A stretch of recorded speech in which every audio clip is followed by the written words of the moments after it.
Hello and welcome, I'm Johan Castell and you're watching WION Wings. Let's take a look at the stories in today's program. Indian skies to get crowded with travel picking up steam.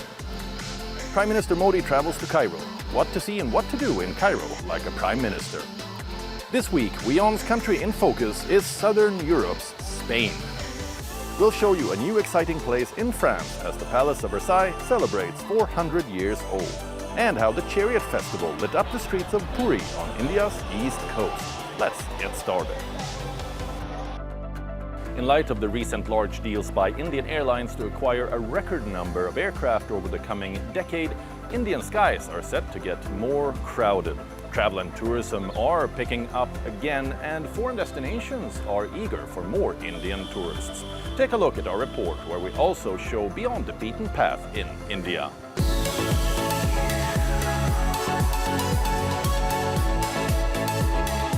Record jet purchases by India's top two airlines underscore the country's air travel potential and growth as an aviation superpower. Both Air India and Indigo have placed orders for nearly 1,000 planes in the hopes of expanding their international market share. They expect rising demand for domestic flights brought on by India's booming economy and expanding middle class. The country currently has one of the fastest growing aviation sectors in the world. And major international tourist destinations are now targeting more arrivals from India. One such country is Thailand, where tourism business operators hope to expand the Indian tourist market to balance market diversity and reduce dependence on the Chinese market that dominates Thailand's tourist arrivals. Another country hoping for increasing arrivals from India is Vietnam, which wants to promote itself as a MICE destination and overseas wedding venue. To achieve this, Vietnam actively encourages Indians to visit by hosting bilateral conferences and other activities. As India gets more prosperous and bilateral relations develop, countries relax rules for Indian passport holders. Here is a roundup of recent visa rule changes that affect Indians and make travel easier. Kazakhstan recently announced visa-free travel for Indian travelers. Saudi Arabia can now offer a 4-day transit visa free of charge. Egypt plans to offer 30-day single-entry visas to Indians for $25 or around 2,050 rupees. China now welcomes tourists again after COVID-19 restrictions ease. For many Indians, a European trip is on the bucket list. EU member states and lawmakers have now agreed to turn the current Schengen visa process into a largely digital procedure.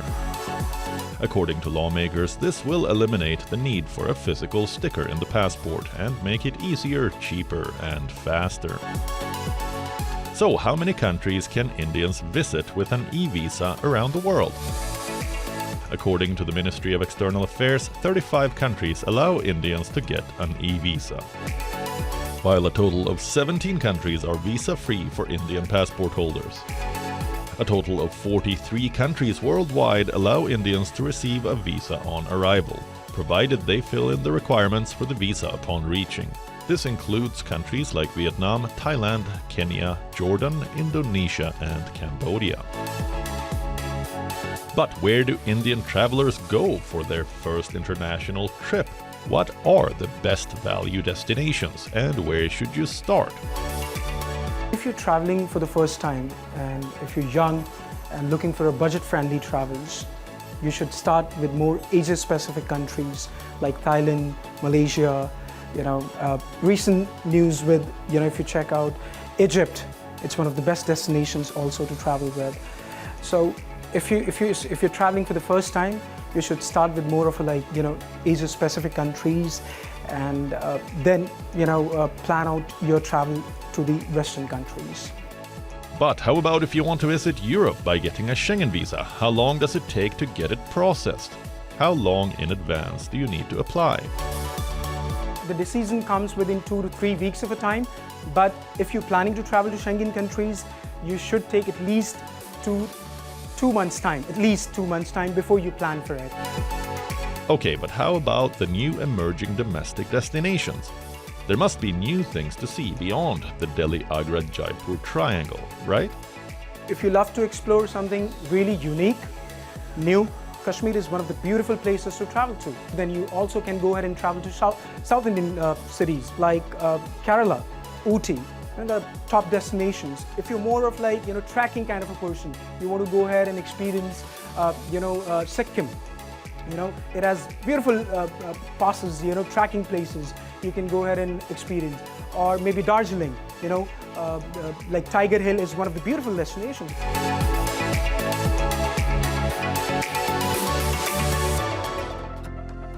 Prime Minister Narendra Modi's recent state visit was to Egypt. While he was there, he got a chance to see some famous and iconic sites. Let's take a look at what Modi saw when he was in the country and what you can do if you want to travel in Cairo like a prime minister.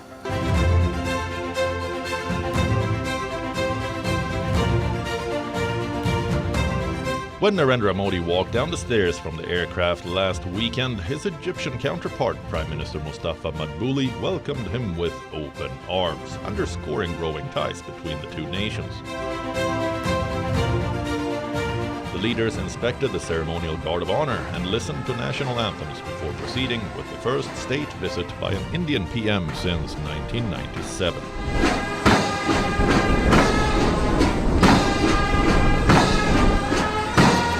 The two-day visit included talks on strengthening Indo-Egyptian ties, with government officials from both sides in attendance. But beyond the political and diplomatic engagements, Prime Minister Modi got a chance to visit cultural and historical sites in Cairo. While on the state visit, Prime Minister Modi visited the 11th century Al-Hakim mosque, which was recently renovated with the help of the India-based Dawoodi Bohra community. If you are visiting Cairo, you can also visit this mosque or another one that has just opened after years of renovation work. Egypt reopened Cairo's third largest mosque, the al-Zahir Baybars mosque, last month. Since its construction in 1268 by the Mamluk Sultan al-Zahir Baybars al-Bundukdari, the mosque has been used as a castle, a soap factory and a bakery. The religious site boasts a vast courtyard with beautiful glass lamps that ambiently light up the mosque's interiors. Besides a mosque visit, Prime Minister Modi paid tributes at the Heliopolis War Cemetery. The state visit also included a visit to the pyramids, an experience that can't be missed. The Great Pyramid of Giza is Egypt's most famous tourist spot. And now there is a new way to experience the magnificence of this ancient world wonder. A thrilling paramotor event was recently organized at the Giza Plateau, where a group of Brazilian paramotor professional pilots and enthusiasts flew over the renowned Great Pyramid of Giza complex, getting a unique bird's-eye view of the ancient monument. The event was organized by Sky One, an Egyptian paramotor sports company that wants to make tourists see Egypt from a different perspective, quite literally. The company plans to hold Egypt Gate events in October, where participants can fly over scenic cities all over the country. If this adrenaline-pumping activity piques your interest, go ahead and block the dates right away. This week's country in focus is Southern Europe's Spain. Let us show you our favorite things to do in this iconic European country.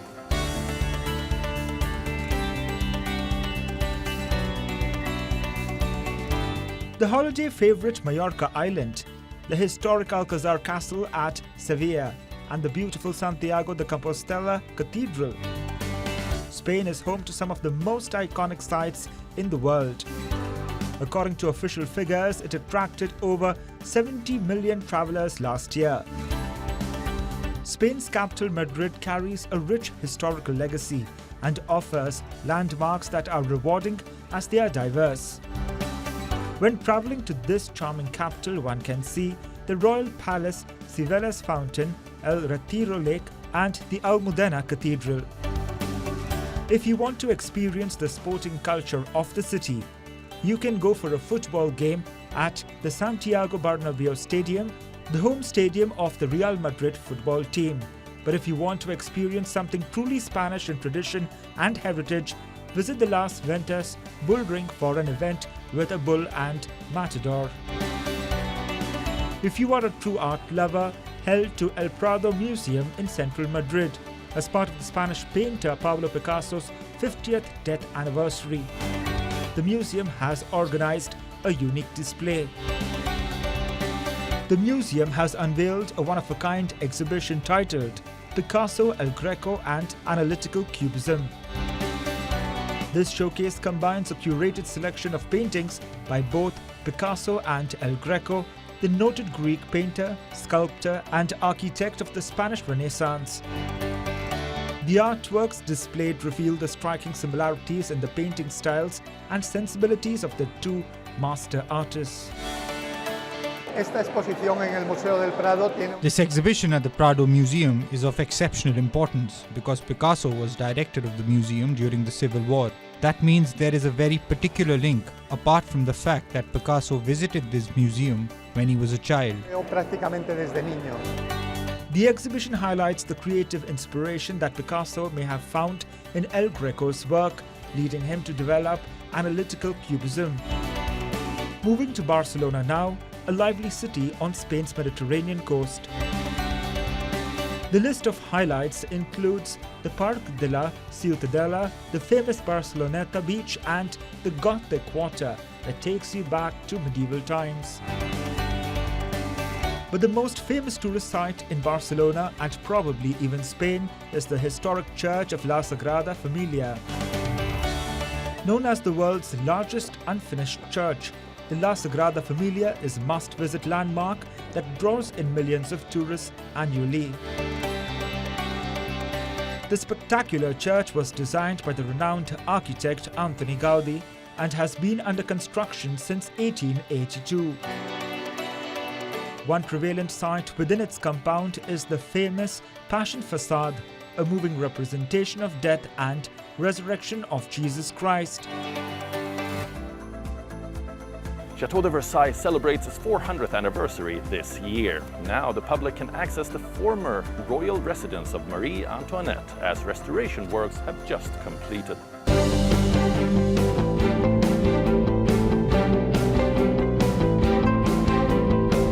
France is home to many scenic chateaux and historic grand palaces that were once home to some of the most renowned members of the French nobility.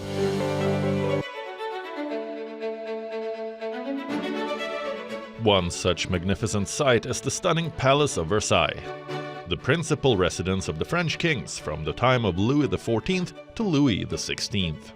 This year, the picturesque chateau celebrates its 400th anniversary. From the proclamation of the German Empire in 1871 to the signing of the Treaty of Versailles in 1919, the palace was the stage for some of the most defining moments in history. It has spectacular rooms within its buildings and breathtaking compounds like the Hall of Mirrors, where lavish royal ceremonies used to be held, and the Dauphin Room, which the eldest son of Louis XIV and Marie Antoinette used. Another must-see is the Royal Chapel, Louis XIV's last major building project and spiritual legacy. Last week, a new section of the palace opened to the public, the private chambers of Marie Antoinette, wife of King Louis XIV and the erstwhile Queen of France. She remains one of the most iconic characters in Versailles' rich history. After 5 years of intricate restoration, the private quarters are now open for tourists and feature tiny rooms that are heavily gilded, decorated and spread across 2 floors.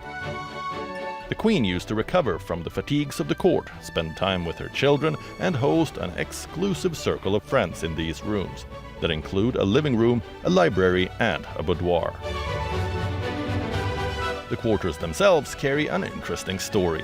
Shortly after she arrived in Versailles in 1770, Marie Antoinette took possession of the apartment. She ordered heavy embellishment works early, and her demands were so overbearing that they invited disapproval from the king's architects. Ce lieu, c'est une redécouverte complète parce qu'en fait... The little study on the second floor is a complete rediscovery. It's the most intimate part of Marie Antoinette's inner flat. It's the last place she could reclaim in her frantic quest for calm, tranquility and refuge. De tranquillité, de refuge. Also on display are the personal items belonging to Marie Antoinette. The restoration of the decoration and furniture was long and meticulous and required long research by the Château de Versailles conservation teams. Mais les objets, eux, ils sont les vrais témoins vivants de cette époque, c'est-à-dire ce sont vraiment des chaises. The objects are the real living witnesses of that era. There are chairs from Marie Antoinette's time, furniture that once belonged to her, clocks, torches and porcelain.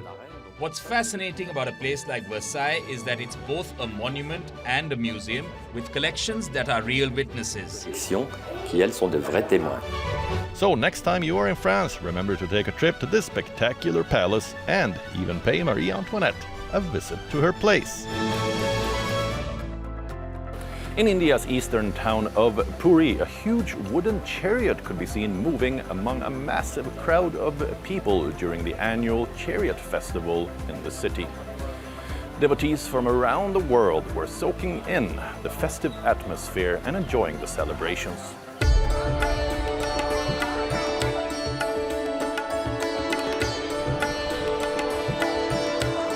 Thousands of devotees, a spectacular chariot, and a much-revered deity. In the holy city of Puri, in the eastern state of Odisha, the famous Chariot festival of Lord Jagannath was celebrated recently amid traditional rituals and religious fervour. The festival, also known as Jagannath Puri Rath Yatra, is one of the most important Hindu festivals spanning 9 long days. It commemorates the annual journey of the Hindu deity Lord Jagannath, his brother Balabhadra and sister Subhadra in specially crafted wooden chariots. The Chariot festival or Rath Yatra begins with Snana Yatra or bathing festival.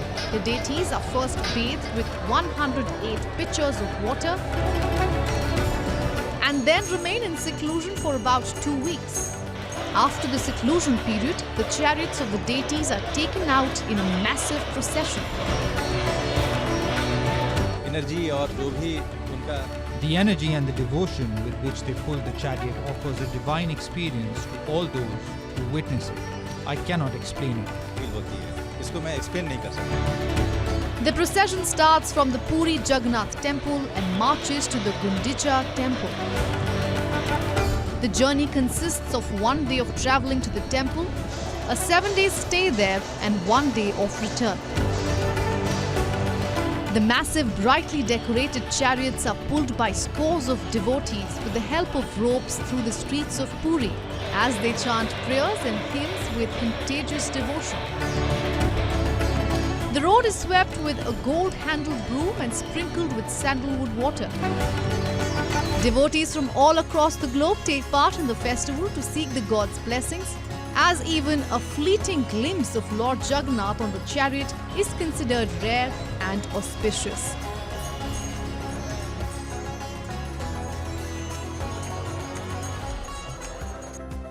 Now it's time for the latest news and updates from the world of travel, tourism, aviation, and the best experiences. Take a look at our news deck. Hundreds of thousands of Muslim pilgrims gathered at scorching Mount Arafat during the annual Hajj pilgrimage in Saudi Arabia's intense summer heat.